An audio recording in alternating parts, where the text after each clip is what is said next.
নমস্কার বন্ধুরা, রান্নাঘরে তন্দ্রাদি ব্লগে সকলকে স্বাগত।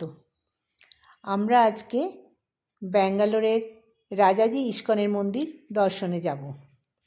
বাড়ি থেকে বেরিয়ে পড়েছি, তো প্রিয় বলল রাস্তায় রামেশ্বর ক্যাফে আছে, খুব ভালো মা, সেখানে ব্রেকফাস্ট করব। ব্যাস, যেই না বলা অমনি আমরাও এসে পৌঁছে গেছি। ওখানে আমরা ইডলি ধোসা অর্ডার দিয়েছি। ইডলি তো খাওয়া শুরু হয়ে গেছে, খেতে খুব টেস্ট, আমরাও খেয়ে দেখলাম। সেই ক্যাফেটা খুব বিখ্যাত, অনেক ক্যাফে আছে, তার মধ্যে প্রিয় বলল মা এটা খুব ভালো, এখানে খাবারের স্বাদ আলাদা, খেয়ে দেখো। আর খুব ভিড়, সত্যিই তাই, এসে দেখলাম প্রচণ্ড ভিড়। ধোসাটা এসে গেল, এত সুন্দর দেখতে, মনে হচ্ছে যেন এরকম ধোসা আমরা কখনো খাইনি। এর আগে যেগুলো খেয়েছি সেগুলো তো আমাদের এদিকের স্বাদ অন্যরকম, আর এটা ওদের ব্যাঙ্গালোরে ওদের এইসবই তো খাবার বিখ্যাত।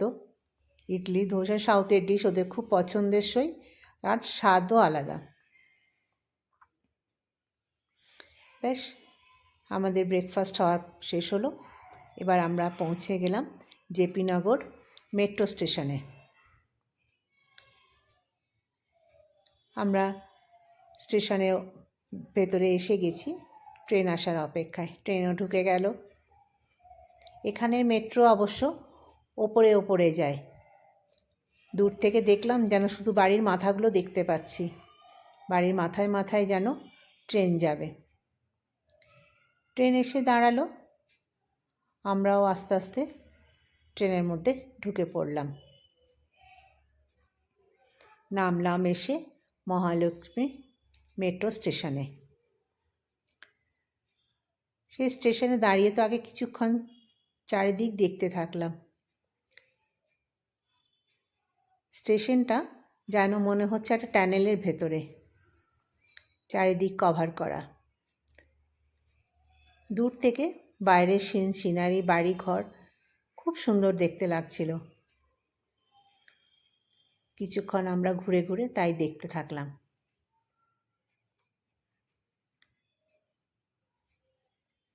সেই স্টেশন থেকে বেরিয়ে আমরা পৌঁছে গেলাম রাজাজি ইস্কনের মন্দিরে।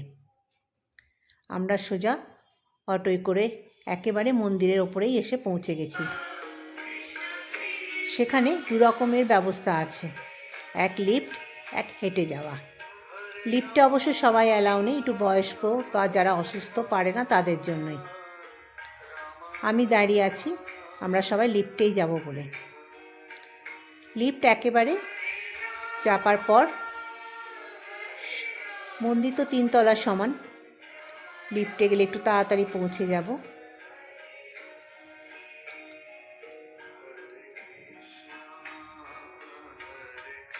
ওই দূরে দেখতে পাওয়া যাচ্ছে যারা হেঁটে যাচ্ছে।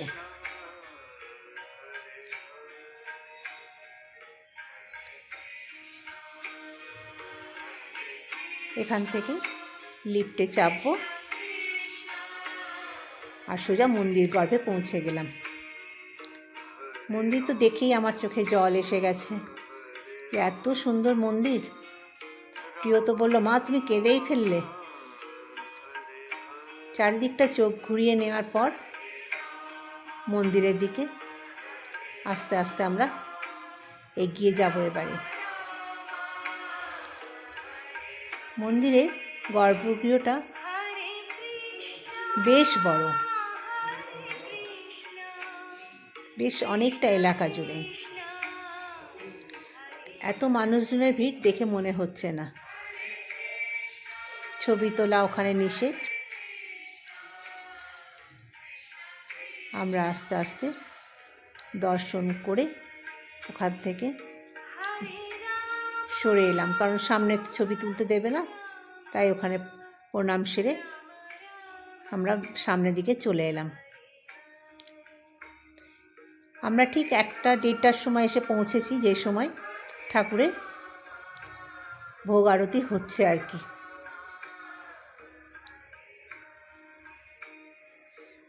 মন্দিরের ডান দিকে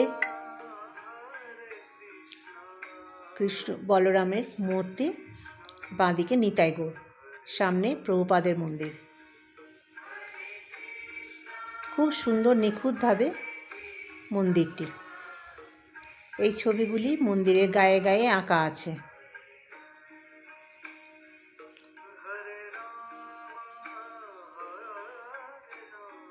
কাঠের ওপরে কারুকার্য করা, চোখ ধাঁধানো কাজ। বড্ড সুন্দর দেখতে লাগছে।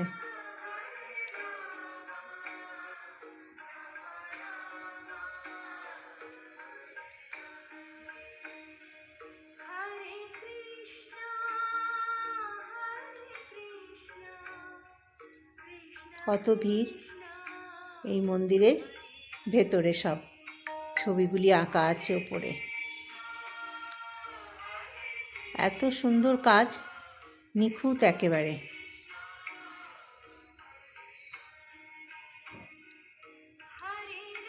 আমরা ঠিক আরতির সময়টিতে এসেছি, খুব ভালো সময়। মাঝখানে রাধাকৃষ্ণের মূর্তি, ডান দিকে কৃষ্ণ বলরাম, বাঁ দিকে নিতাই গৌর। তবে ওনাদেরকে জিজ্ঞেস করলাম, বললাম কি শয়ন হবে? ওনারা বললেন না, মন্দির খোলাই থাকবে, কারণ ছুটির দিনে মন্দির বন্ধ হয় না। এই যে মন্দিরের ওপরে বারান্দায় সমস্ত ঝোলানো প্রদীপ আছে, বিশেষ বিশেষ অনুষ্ঠানে এগুলি জ্বালানো হয়। কত বিশাল এলাকা, দেখে মনটা তো একেবারে ভরে গেল। এত সুন্দর মন্দির ইস্কনের। তো আমি আরও অনেক মন্দির দেখেছি, মায়াপুরের মন্দির দেখেছি, বোম্বের দেখেছি, দুর্গাপুরে দেখেছি, এটা ব্যাঙ্গালোরে দেখলাম। কত সুন্দর ছবি আঁকা আছে, একেবারে নিখুঁত কাজ।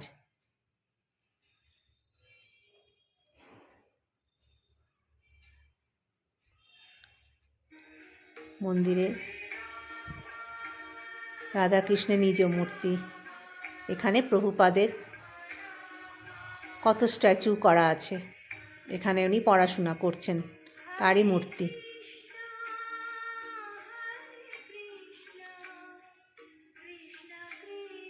কি সুন্দরভাবে উনি যেন বসে আছেন। এখানে আরেকটা মূর্তি করা আছে। আমরা মন্দির দর্শন করে যখন নেমে আসছি এইভাবে, তখন দেওয়ালের মধ্যে এইভাবে ছবি। এখানে প্রভুপাদর পরপর ওনাদের গুরুদেবদের ছবি এখানে আছে। 4 গুরুদেবের ছবি আমরা এখানে দেখতে পাচ্ছি।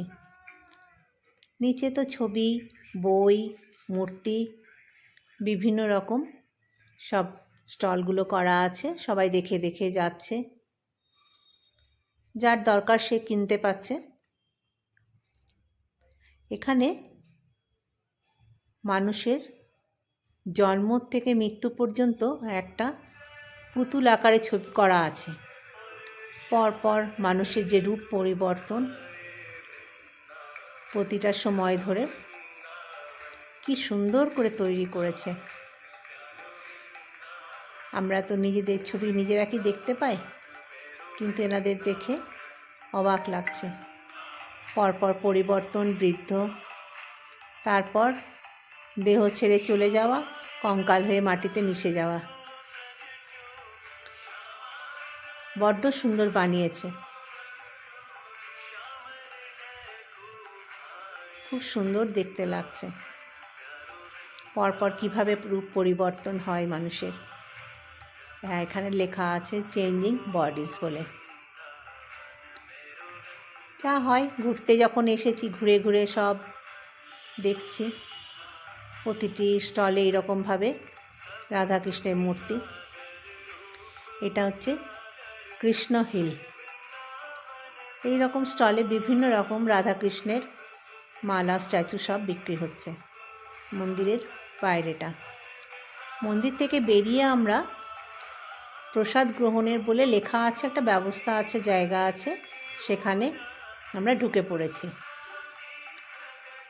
ওখানে খুব সুন্দর নিয়ম। মন্দির দর্শনের পরেই নামতে নামতে দেখলাম যেদিকে যাচ্ছি সেখানে প্রসাদ দেওয়া হচ্ছে বিনামূল্যে। তো ভিড়, লাইন সবাই সব জায়গায় যেমন হয়, কিন্তু লাইন হলেও খুব সুষ্ঠুভাবে যেন যাচ্ছে সবাই। ওপর থেকে দেখলাম একটা সুন্দর জলাশয়। শুনলাম সেখানে কৃষ্ণ নাকি নৌকোয় করে ওখানে বেড়ানো, ভ্রমণ করানো হতো গরমের সময়। প্রসাদ গ্রহণের জায়গাটাও অনেক বড়। যেতে যেতে মন্দিরের বিভিন্ন সাইড চোখে পড়ছে। এখানে একটা বাস্কেটের মধ্যে পাতা রাখা আছে, পাতার বাটি, সবাই নিয়ে নিয়ে আবার লাইন দিচ্ছে। মন্দিরের যেদিকটাই চোখে পড়ছে সেদিকটাই যেন মন ভরে আমরা দেখতে পাচ্ছি। কত ভিড়! প্রসাদ গ্রহণের জায়গাটাও বেশ বড়।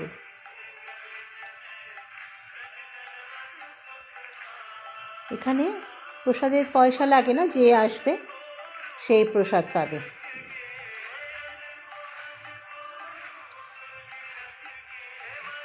অনেকটা এলাকা জুড়ে কিন্তু মন্দির।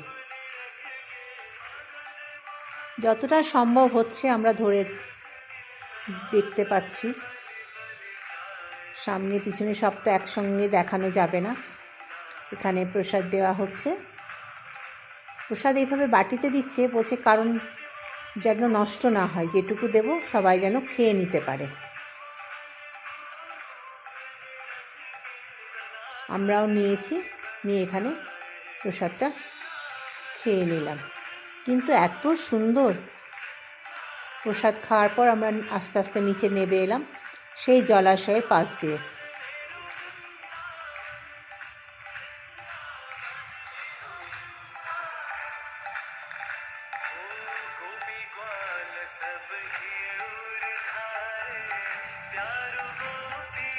জলাশয়ের ওখানে এসে আমরা একটু বসেছিলাম, অনেকক্ষণ দাঁড়িয়েছিলাম, ঘুরে ঘুরে একটু বসলাম। বসতে ভীষণ ভালো লাগছিল।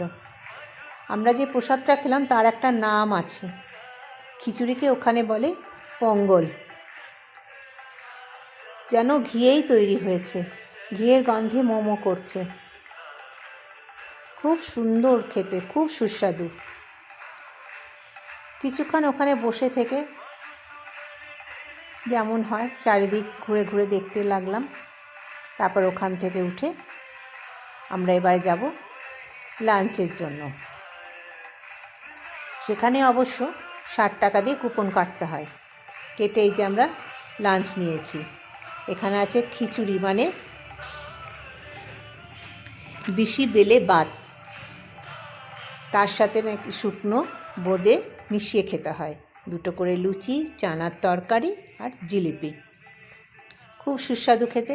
ব্যাস, খেয়ে আমরা আবার বেরিয়ে এলাম। তাহলে আজ এই পর্যন্তই। এই ব্লগটি কেমন লাগলো কমেন্টে জানাবেন, লাইক করবেন, শেয়ার করবেন।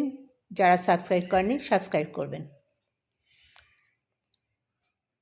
বাই।